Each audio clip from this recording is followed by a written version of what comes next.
नवी मुंबईतील तुर्भे येथील सेक्टर 20 या परिसरात आग लागल्याची घटना समोर आली। काल रात्री 11 वाजता खरं तर अग्निशमन दलाला ही संपूर्ण माहिती मिळाली की या एपीएमसीच्या समोरील ट्रकच्या पार्किंगमध्ये खरं तरी आग लागल्याची माहिती त्यांना मिळाली। यानंतरच आपण जर पाहिलं तर घटनास्थळी मुंबई पोलीस असेल किंवा अग्निशमन दलाच्या त्वरित 10 ते 12 गाड्या दाखल झाल्या। यानंतर या संपूर्ण आगीवरती नियंत्रण आणण्याचा प्रयत्न खरं तर यांच्याकडनं सुरू झाला। या खरं तर आगीचं कारण अजूनही स्पष्ट झालेलं नाहीये। मात्र या संपूर्ण परिसरात आपण जर पाहिलं तर मोठ्या प्रमाणात प्लास्टिक असेल किंवा लाकूड असेल, कोळसा असेल अशा ज्वलनशील पदार्थ खरं तर या ठिकाणी मोठ्या प्रमाणात होते।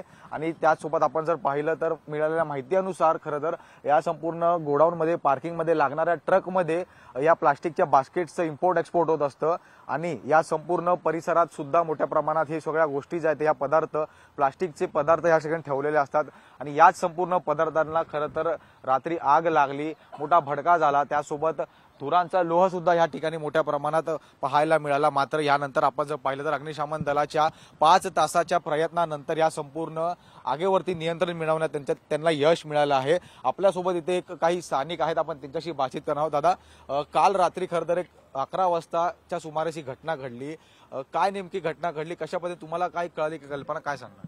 साधारणतः 11:30च्या आसपास ही घटना घडली। आम्ही इथं नाईटला कामाला होतो। आगीचा भडका दिसल्यामुळे आम्ही त्वरित अग्निशामक दलाला कॉल करून माहिती दिली। त्यानुसार अग्निशामक दल यांनी क्विक ॲक्शन घेत आगीवर 4.5 ते 5 तास यंत्रणा लावून पोलीस डिपार्टमेंट असेल किंवा इथे स्थानिक लोक आणि अग्निशामक दलाला 4:30 वाजल्यापर्यंत यश आलं आग विझण्यास। हे गाडीचं पार्किंग आहे। मोठ्या प्रमाणात इम्पोर्ट एक्सपोर्ट माल इथं येत असतो वाशी मार्केटचा। हे पार्किंग असं असल्यामुळे अचानक काही गोडाऊन वगैरे कशा स्थानिक लेवलला पार्किंगची सुविधा उपलब्ध या ठिकाणी होत असते आणि त्याच्यामुळे ह्या आगीचं नियंत्रण ठेवण्यात यश आलं अग्निशामक दलाला। ज्यावेळी आग लागली त्यावेळी इकडची परिस्थिती कशी होती, आगीचा प्रभाव कसा होता, काय सांगणार? खूप मोठ्या प्रमाणात आगीचा भडका हा उडालेला होता, पण अग्निशामक दलाच्या त्वरित ॲक्शन आणि यंत्रणेने त्यासोबत पोलीस प्रशासन असेल यांच्या काही यंत्रणेमुळे लवकरात लवकर आज 4:30-5 पर्यंत आग विझण्यास यश आलेलं आहे। हे अजून आगीचं कारण हे स्पष्ट आम्हाला पण कळलं नाही आणि स्थानिक लोकांच्या माहितीनुसार इथं असं आहे। नक्कीच खूप धन्यवाद। आगीचं कारण अस्पष्ट आहे, मात्र आपण पाहू शकता या आगीच्या लागलेल्या आगीमुळे खरं तर मोठ्या प्रमाणात नुकसान झाल्याचं पाहायला मिळत आहे।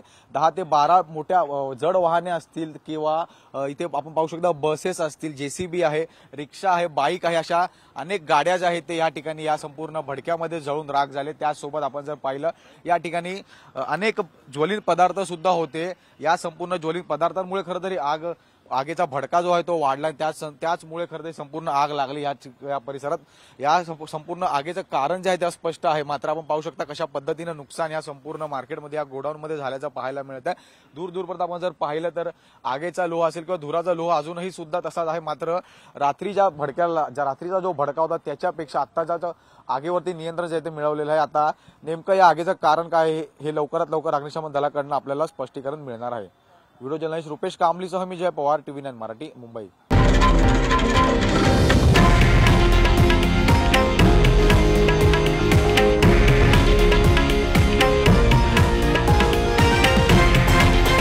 हे आहे देशातील नंबर 1 न्यूज नेटवर्क आणि आपण पाहत आहात TV9 मराठी, एकमेव।